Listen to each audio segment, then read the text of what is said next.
कभी कभी ना हम किसी इंसान को पहली बार देखते ही समझ जाते हैं कि यह झूठा है। कोई हमें देखे बिना भी पहचान लेता है कि हम दुखी हैं। भले चेहरे पर हंसी हो। यह कोई जादू नहीं होता। यह ऑब्जर्वेशन की ताकत है। एक ऐसी स्किल जो किताबों में नहीं सिखाई जाती। लेकिन इस किताब रीड पीपल लाइक आ बाबी बुक में यही कला खोली गई है। इंसानों को समझने की कला। जरा सोचो, अगर तुम्हारे पास यह ताकत हो कि किसी के चेहरे चाल ढाल बोलने के ढंग से तुम उसके असली इरादे पढ़ सको, तो तुम्हारी जिंदगी कितनी बदल जाएगी। तुम्हें कोई मैनिपुलेट नहीं कर पाएगा, कोई झूठ नहीं बेच पाएगा और कोई तुम्हारे भरोसे का गलत फायदा नहीं उठा पाएगा। यह किताब कहती है, हर इंसान एक खुली किताब है, बस पढ़ना सीखो। लेकिन यहां ट्विस्ट यह है, लोग खुद नहीं जानते कि वह कौन से पन्ने दुनिया को दिखा रहे हैं और कौन से छिपा रहे हैं। यहीं से शुरू होती है इंसानों को समझने की असली कहानी। और मैं तुम्हें बताने जा रहा हूं वो साइकोलॉजिकल जर्नी जो तुम्हें सिखाएगी कि किसी की आंखें, चेहरे की मुस्कान, शरीर की हर छोटी हरकत क्या राज छिपा रही है। कहानी शुरू होती है एक ऐसे आदमी से जो हर किसी की बात पर भरोसा कर लेता था। हर दोस्त, हर रिश्तेदार उसे मैनिपुलेट करता और वह सोचता शायद गलती मेरी ही है। एक दिन उसने ठान लिया, अब मैं लोगों को पढ़ना सीखूंगा। उसने साइकोलॉजी की किताबें पलटी, लेकिन जवाब वहां नहीं थे। जवाब थे लोगों के एक्सप्रेशंस में, उनकी आंखों के पीछे, उनकी झिंझक और उनकी मुस्कान के नीचे छिपे डर में। यहीं से उसने महसूस किया, किसी को समझना उसके शब्दों से नहीं, उसके साइलेंट सिग्नल से शुरू होता है। अब जरा ध्यान दो, जब कोई इंसान झूठ बोलता है, उसका दिमाग दो काम करता है एक साथ। एक झूठ बनाता है और दूसरा उस झूठ को सच दिखाने की कोशिश करता है। इस प्रोसेस में उसकी बॉडी थोड़ी देर के लिए सिंक से बाहर हो जाती है, जैसे उसका चेहरा मुस्कुरा रहा होगा, लेकिन आंखों के कोनों में हल्की टेंशन दिखेगी या उसके जेस्चर्स बॉडी से मैच नहीं करेंगे। यह छोटी छोटी मिसमैचेस ही वो ट्रूथ लीक्स हैं जिन्हें यह किताब तुम्हें पहचानना सिखाती है। अब बात करते हैं इमोशन रीडिंग की। कभी किसी को बोलते सुना है, मैं ठीक हूं, लेकिन टोन सुनते ही तुम समझ गए कि वो टूट चुका है। वो सेम सेंटेंस, सेम वर्ड्स, लेकिन वॉइस में वो माइक्रो ट्रेमर, वो हल्का सा वाइब्रेशन जो इंसान के दिल की हालत बता देता है। यह किताब कहती है, अगर तुम सच में किसी को समझना चाहते हो तो सुनो बापा सौपाई जो वो नहीं कह रहा। और शायद यह बात तुम्हें थोड़ी गहरी लगे। हम सब मास्क पहनकर जीते हैं। किसी का मास्क ईगो है, किसी का पेन, किसी का फियर। लेकिन जो इंसान इन मास्क के पार देख सकता है, वह दुनिया को वैसे देखता है जैसे कोई सर्जन इंसानी शरीर को अंदर तक बिना डर के। किताब तुम्हें सिखाती है कि एम्पैथी कोई वीकनेस नहीं है, वो तुम्हारी थर्ड आई है। जिस दिन तुम सुनना और देखना एक साथ सीख जाते हो, उस दिन तुम किसी को रीड नहीं करते, उसे फील करते हो। अब जरा सोचो, तुम्हारे ऑफिस में कोई सहकर्मी है जो हर समय हंसता है, जोक्स मारता है, कॉन्फिडेंट दिखता है, लेकिन जब वो अकेला होता है, उसकी उंगलियां मेज पर बार बार टैप करती हैं। यह नर्वसनेस का साइन है, एंजाइटी का। किताब कहती है, अगर तुम यह छोटी छोटी जेस्चर्स पकड़ लेते हो तो तुम कभी किसी की मास्क पर भरोसा नहीं करोगे। और अब आता है सबसे इंटरेस्टिंग हिस्सा, आईज नेवर लाई। अगर तुम किसी की आंखों में 3 सेकंड से ज्यादा देखो तो या तो वह सच कहेगा या नजरें हटा लेगा, क्योंकि आंखें वो दरवाजे हैं जिनसे इंसान का दिमाग अपनी सच्चाई बाहर भेजता है। किताब के ऑथर कहते हैं, जो आंखों में देखना सीख गया वो लोगों की बातों में खोना बंद कर देता है। अब तक शायद तुम्हें लग रहा होगा कि यह सब बस ऑब्जर्वेशन है, लेकिन असली कला ऑब्जर्वेशन नहीं, इंटरप्रिटेशन है। यानी किसी के एक्शंस का मीनिंग समझना। क्यों कोई मुस्कुरा रहा है जब उसे डर होना चाहिए? क्यों कोई बार बार मोबाइल चेक कर रहा है जब वह कहता है कि उसे कोई फर्क नहीं पड़ता? हर एक्शन एक वर्ड है और पूरी जिंदगी एक लैंग्वेज। अगर तुम यह लैंग्वेज समझ गए तो दुनिया तुम्हारे लिए कभी मिस्ट्री नहीं रहेगी। कभी किसी ने तुम्हें कहा है तुम बदल गए हो, असल में वो यह नहीं कह रहे होते कि तुम बदल गए हो, वो ये कह रहे होते हैं कि अब तुम उन्हें पहले जैसा समझ नहीं पा रहे। हम सब किसी ना किसी को गलत समझ चुके हैं और कभी कभी खुद को भी। इसीलिए यह किताब कहती है, इंसान को समझने से पहले खुद को पढ़ो, क्योंकि जब तक तुम अपनी भावनाओं, अपने पैटर्न्स को नहीं पहचानोगे तब तक दूसरों के पैटर्न्स बस शोर लगेंगे। कहानी अब और गहरी होती है। एक शाम वही आदमी जिसने ठान लिया था कि वो लोगों को पढ़ना सीखेगा, एक कैफे में बैठा था। सामने दो लोग झगड़ रहे थे, लेकिन अजीब बात यह थी कि उनकी आवाज में गुस्सा कम था, कसक ज्यादा। उसने गौर किया, उनके चेहरे पर लालिमा थी पर आंखों में नमी थी। तब उसे समझ आया कि गुस्सा अक्सर डर का दूसरा नाम होता है।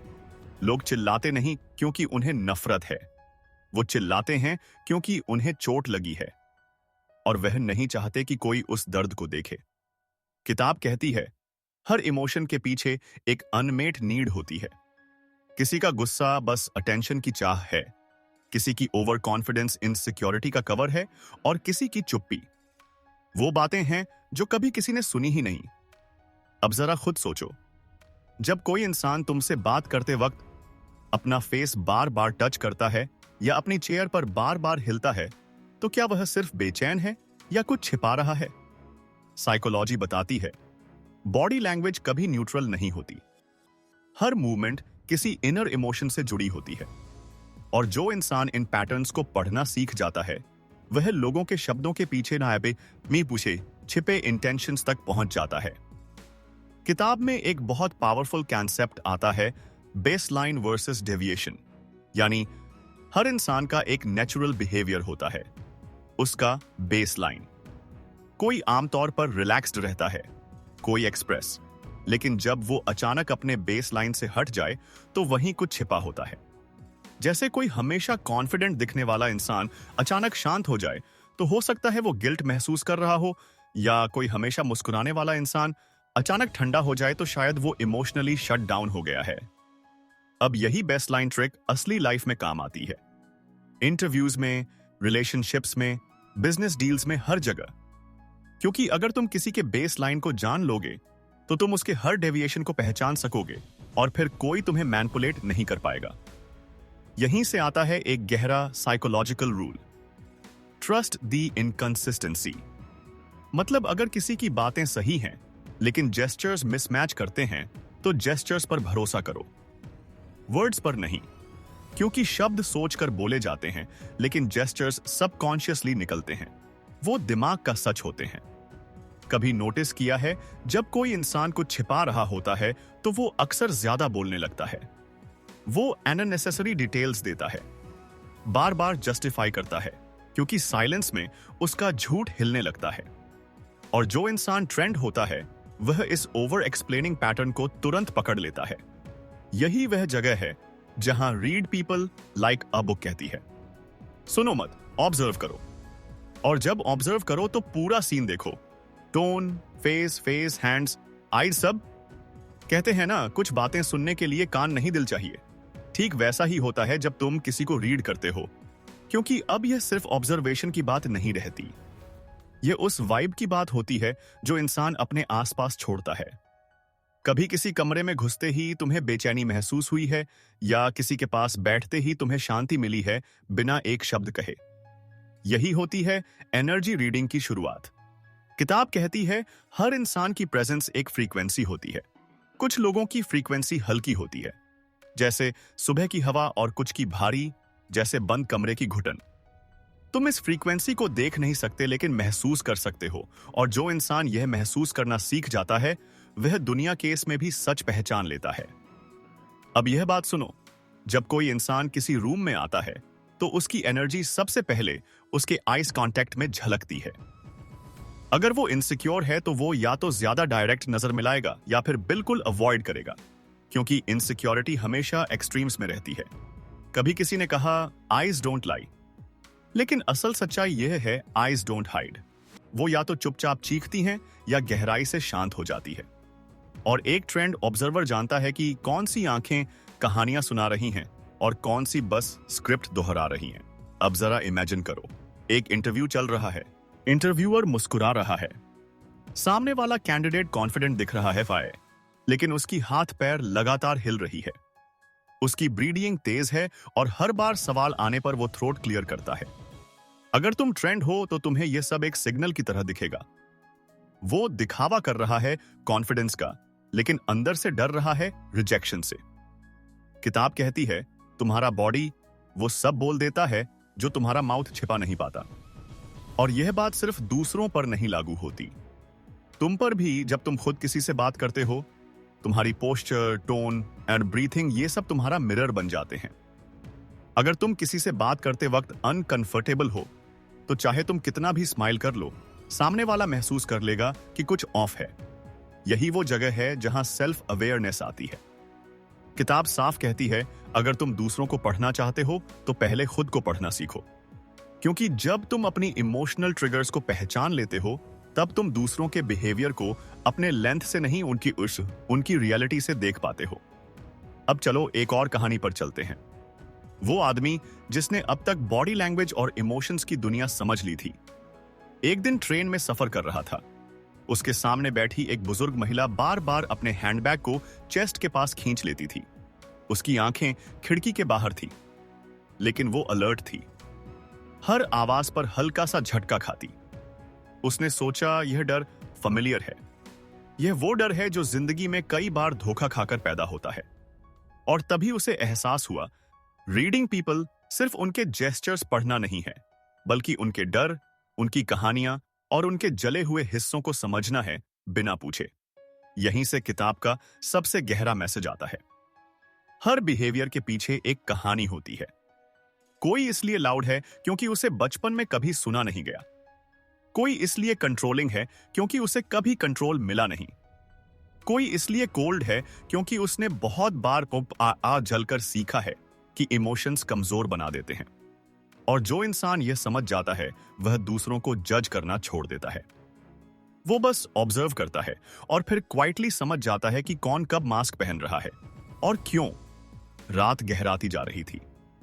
वो आदमी जिसने अब तक अनगिनत चेहरों के पीछे के सच पढ़ लिए थे, अपने कमरे की खिड़की के पास बैठा था।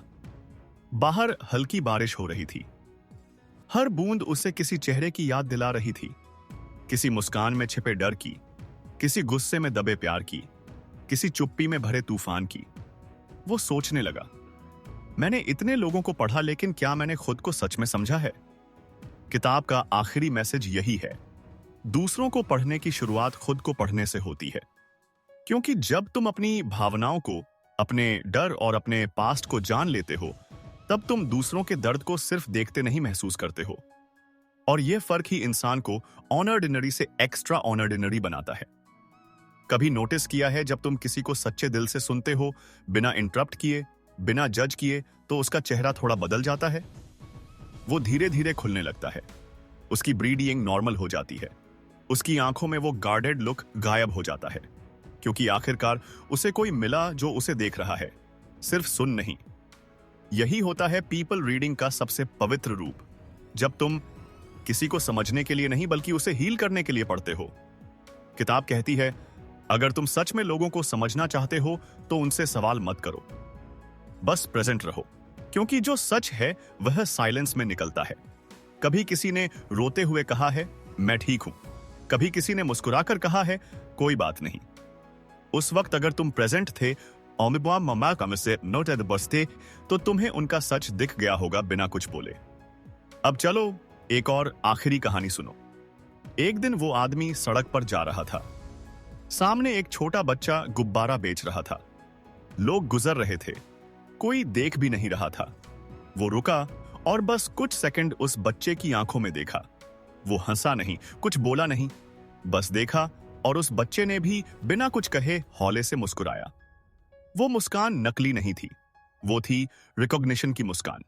कभी कभी किसी को समझना मतलब बस इतना होता है कि तुम उसे देख लो, सच में देख लो, और शायद यह दुनिया उसी दिन थोड़ी बेहतर लगती है। किताब का सबसे बड़ा सबक यही आता है, reading people isn't a trick, it's a truth. यह मैनिपुलेशन नहीं, माइंडफुलनेस है। तुम्हें दूसरों से आगे निकलने के लिए नहीं बल्कि उनके करीब आने के लिए सिखाती है। जब तुम यह स्किल यूज करते हो एम्पैथी के साथ, तो तुम्हारे रिश्ते गहरे होते हैं, तुम्हारे फैसले सटीक होते हैं और तुम्हारी शांति बढ़ती है, क्योंकि अब तुम्हें लोगों के वर्ड्स नहीं, उनकी इंटेंशंस दिखने लगती हैं। देखो, दुनिया में हर इंसान कुछ छिपा रहा है, कोई डर, कोई कमी, कोई रिग्रेट, और अगर तुम उन छिपे हिस्सों को पहचान कर किसी को थोड़ा सा कंफर्ट दे सको तो वह तुम्हारी सबसे बड़ी सक्सेस है। यही इस किताब की असली रिचनेस है, दूसरों को समझने की कला बिना उन्हें तोड़े, बिना उन्हें जज किए।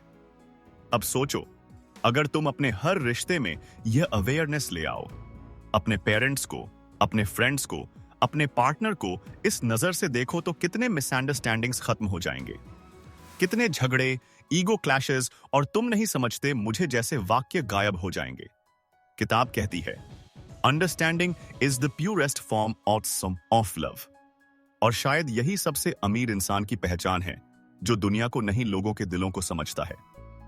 तो अब जब तुम किसी से बात करो तो बस एक पल रुक जाना, उनकी आंखों में देखना, उनके वर्ड्स नहीं उनके पॉजेस सुनना।